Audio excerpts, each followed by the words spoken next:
మొదటిది ఏంటంటే కేంద్రంలోని బీజేపీ సంకీర్ణ ప్రభుత్వం, అలాగే ప్రధానమంత్రి మోడీ గారు తాను ఒక సంకీర్ణ ప్రభుత్వాన్ని నడుపుతున్నాను అనే స్పృహ కూడా లేకుండా మళ్ళీ మూడవసారి కూడా తాను కూడా చక్రవర్తిలాగానే ఉన్నానని చెప్పేసి భావిస్తూ చాలా దూకుడుగా కొన్ని విషయాల్లో వ్యవహరిస్తున్నారు. ముఖ్యంగా మతతత్వ ఆలోచనల్ని విడిచిపెట్టకుండా వాటిని కొనసాగిస్తున్నారు. ఈ మధ్యనే ఆయన ఎర్రకోటమై చేసిన ఉపన్యాసం కూడా దాన్ని మనకు వ్యక్తం చేస్తుంది. దీంట్లో రెండు విషయాలు మీకు చెప్తాను. మొదటి, వక్ఫ్ బోర్డ్ చట్టాన్ని సవరించి కొత్త చేర్పుల్ని మార్పుల్ని చేయాలని చెప్పేసి కేంద్ర ప్రభుత్వం భావించింది. ఆ మార్పులు చాలా అభ్యంతరకరమైన మార్పులు. ఒకవైపునేమో ఒక మతం దీంట్లో ఇంకో మతస్థులు ఉండకూడదు అని ఒకవైపున చెప్తుంటారు, శబరిమలలో లేకపోతే తిరుపతిలో లేకపోతే. కానీ వక్ఫ్ బోర్డులో మాత్రం ఇతర మతస్థులను కూడా చేర్చి దాన్ని నియంత్రణ చేయాలని చెప్పేసి ప్రయత్నం దీంట్లో చేస్తుంది. అది కూడా మాకు అభ్యంతరం లేదు. కానీ ద్వంద్వ ప్రమాణాలు ఏమిటని చెప్పేసి అసలైన అభ్యంతరం ఏంటంటే, వక్ఫ్ బోర్డు దయాదాక్షిణ్యాలతో దాన ధర్మాల కోసం ఇచ్చిన ఆస్తుల్ని నియంత్రణ చేసే బోర్డు లేదు. వాటి మీద ప్రభుత్వం నియంత్రణ చేసి ఆ రకంగా వేధించడానికి కొనుక్కోవడం కూడా న్యాయం కాదు.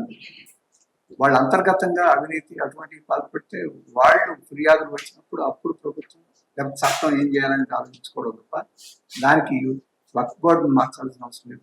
చట్టం ఉన్నాయి. అందుకని ఒక దుర్బుద్ధితోటి ఆ రకంగా చేసి విభజన, కొత్తగా రాష్ట్రాలలో ఎన్నికలు జరగబోతున్నాయి, హర్యానా, మహారాష్ట్ర, జార్ఖండ్, వీటన్నిటిలో ఆ విభజన సృష్టించి పోయినసారి చావుదట్టి కన్నులు అట్టుపోయాడు కాబట్టి ఇప్పుడు మళ్ళీ వీటిలో ఆ మత అని ప్రేరేపించి ఓట్లు తెచ్చుకోవాలనే తాపత్రమే దీంట్లో కనపడుతుంది. దీనికి మేము అభ్యంతరం చెప్తుంది.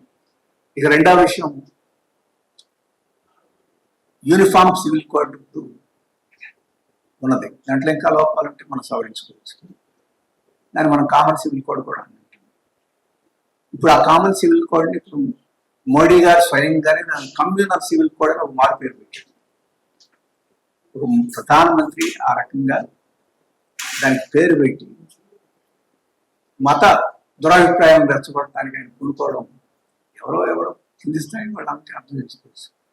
ఆ రకమైన ప్రధానమంత్రి హోదాగా తగింది కాదు.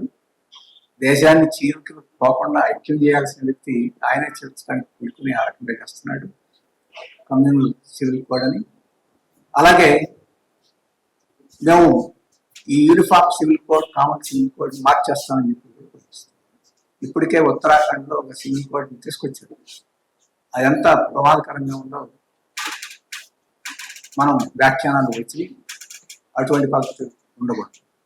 నేను చెప్తున్నాం, ఖచ్చితంగా వివిధ మతాల్లో ఉండే పర్సనల్ లాస్ని మహిళలకు సానుకూలంగా మార్చేదానికి చర్చలు జరపాలి, అవసరమైన మార్పులు తీసుకురావాలి. ఆ పని చేయడం ప్యాట్రియార్కీ, పురుషాధిక్యం అనేది పర్సనల్ లాస్ లో ఉంటాయి అన్ని మతాలకు సంబంధించిన.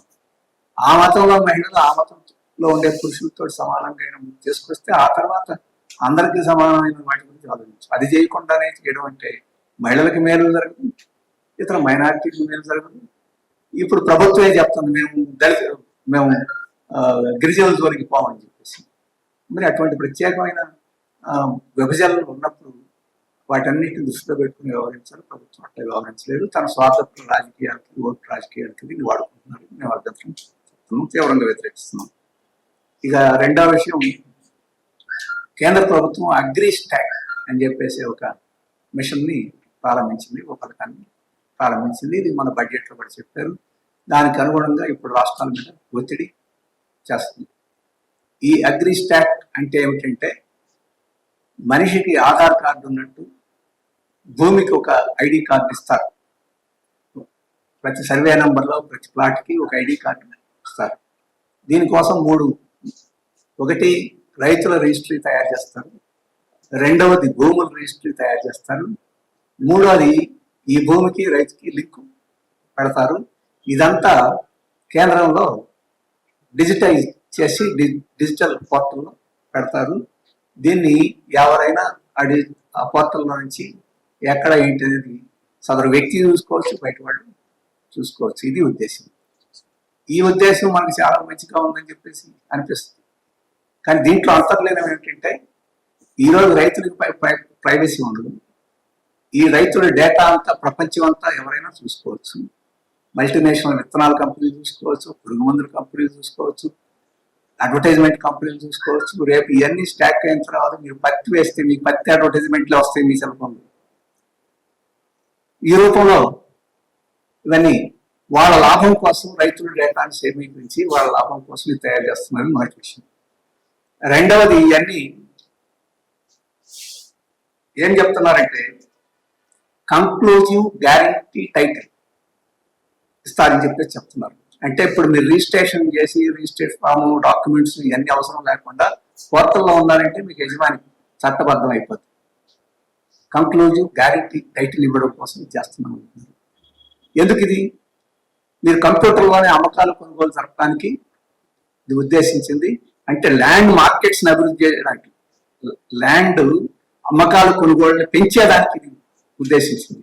ఈ పెంచడంలో ఎవరు కొనుగోలు చేస్తారు? పేద రైతులు ఇటువంటి వాళ్ళు అమ్ముకుంటారు, పెద్ద పెద్ద వాళ్ళందరూ కొనుక్కుంటారు. కార్పొరేట్ వ్యవసాయం వస్తుంది, కాంట్రాక్ట్ వ్యవసాయం వస్తుంది. 3 చట్టాలు ఏవైతే, 4 చట్టాలు ఏవైతే రద్దయినాయో, కాంట్రాక్ట్ చట్టం, అలాగే కార్పొరేట్ వ్యవసాయం, అవన్నీ తిరిగి ఈ రూపంలో మళ్ళీ పరోక్షంగా ఈ రద్దు చేసినట్టే ఉంది, మళ్ళీ ఈ రూపంలో వాటిని తీర్చిపెట్టడానికి మొత్తం కార్పొరేట్ అగ్రిటెక్ కంపెనీస్కి లాభం చేయడానికి వస్తుంది. ఇక మూడవది ఏంటంటే దీనికోసం రాష్ట్రాల మీద, అంతా దేశం అంతా ఒకేసారి జరగాలి, దేశంలో ఉండాలి, రాష్ట్రాల మీద ఒత్తిడి చేస్తుంది. ఈ ఒత్తిడిలో మొట్టమొదటి ఈళ్ళై చేసింది Jaganmohan Reddy. Land titling act తీసుకొచ్చాడు, తీవ్రమైన వ్యతిరేకతతో మళ్ళీ చంద్రబాబు దాన్ని. ఇక్కడ ధరణి పేరుతో చంద్రశేఖరరావు ప్రయత్నం చేసాడు, చాలా సమస్యలు వచ్చినాయి. ఇప్పుడు కాంగ్రెస్ ప్రభుత్వం భూమాత పేరుతోటి, పద్ధతి ఏం మారలా, సిస్టమ్ ఏం మారలా, భూమాత పేరుతోటి ఇప్పుడు మళ్ళీ ఈయన ప్రారంభించారు. ఇది ఈ అగ్రిస్టాక్ కి, అలాగే ఈ బీజేపీ రాష్ట్రాల మీద ఒత్తిడి చేసే దీనికి ఉంది. ఇప్పుడు శ్రీనివాసరెడ్డి గారు చెప్తున్నారు చాలా గొప్ప చట్టాన్ని తీసుకురాబోతున్నాం అని చెప్పి చెప్తున్నారు. 6 సవరణ చట్టాన్ని తీసుకొస్తుంది. దాని అంతరార్థం ఇది ఒక భాగం వాళ్ళ లాభం. మా వైపు నుంచి ఏంటంటే రైతులకి ఇమీడియట్ గా చాలా తీవ్రమైన నష్టం జరుగుతుంది. పేదవాళ్ళ రైతుల టైటిల్స్ అన్ని ఎవడెవడికో పోతాయి. అలాగే గిరిజనుల టైటిల్స్ ఎవడెవడైనా స్వాధీనం చేసుకోవచ్చు. ప్రభుత్వ భూములు, కామన్ ల్యాండ్స్, అన్యాక్రాంతమైన భూములు, ఇటువంటి వాటిని పెద్ద పెద్ద వాళ్ళు ఈ కంక్లూజివ్ గ్యారంటీ పట్టా కింద వాళ్ళు మారిపోతారు. ఈ అక్రమాలు ఇవన్నీ చట్టబద్ధం అయిపోతాయి అనేది మా ఆందోళన. దానికి అవసరమైన జాగ్రత్తలన్నీ తీసుకునేది చేయకపోతే ఈ పేద రైతులు వీళ్ళందరూ తీవ్రంగా నష్టపోతారని చెప్పింది. అందుకని మేము ఈ కాంగ్రెస్ ప్రభుత్వానికి విజ్ఞప్తి చేసిందంటే ధరణి అమలు మీద ఒక కమిటీ వేసింది రాష్ట్ర ప్రభుత్వం. కమిటీ ఒక నివేదిక ఇచ్చింది. ఆ నివేదికను బయట పెట్టండి, దాని మీద రైతులతో చర్చించండి, ఎలా మీరు ఆ లోపాలను సవరిస్తున్నారో అది ప్రకటించండి. ఒకటి మేము చెప్తున్నాం, కౌలు రైతులకి నష్టం జరుగుతుంది, చిన్న రైతులకు నష్టం జరుగుతుంది, అన్యాక్రాంత భూములు, ప్రభుత్వ భూములు సేద్యం చేసుకుంటున్న వాళ్ళకి నష్టం జరుగుతుంది, అసైన్మెంట్ భూములు వాళ్ళకి నష్టం జరగబోతుంది. అలాగే కబ్జా భూములు సొంతం చేసుకునే పరిస్థితులు ఉన్నాయి, అమాయకులు కబ్జా భూములు. వీటన్నిటిని నిరోధించేదానికి మీరు ఏం తీసుకుంటున్నారు? చట్టంలో చేసి కోర్టులకు వెళ్ళమని, అంటే ఇవన్నీ ఆక్రమించేసిన తర్వాత ఓనర్స్ కోర్టులకు వెళ్ళాలి, మాది స్వాధీనం చేస్తుంది. ఇది న్యాయం కాదు. దానికి ఏర్పాటు జరగలేదు, ఏర్పాట్లు జరిగేట్టు ప్రయత్నించాలి. లేకపోతే బీజేపీ చెప్పింది కాంగ్రెస్ వాళ్ళు చేసినట్టు మన గౌరవం కూడా కాదు. అందుకని ఈ విషయం కూడా రాష్ట్ర ప్రభుత్వం ఆలోచించాలని చెప్పేసి మేము అభిప్రాయపడుతున్నాం.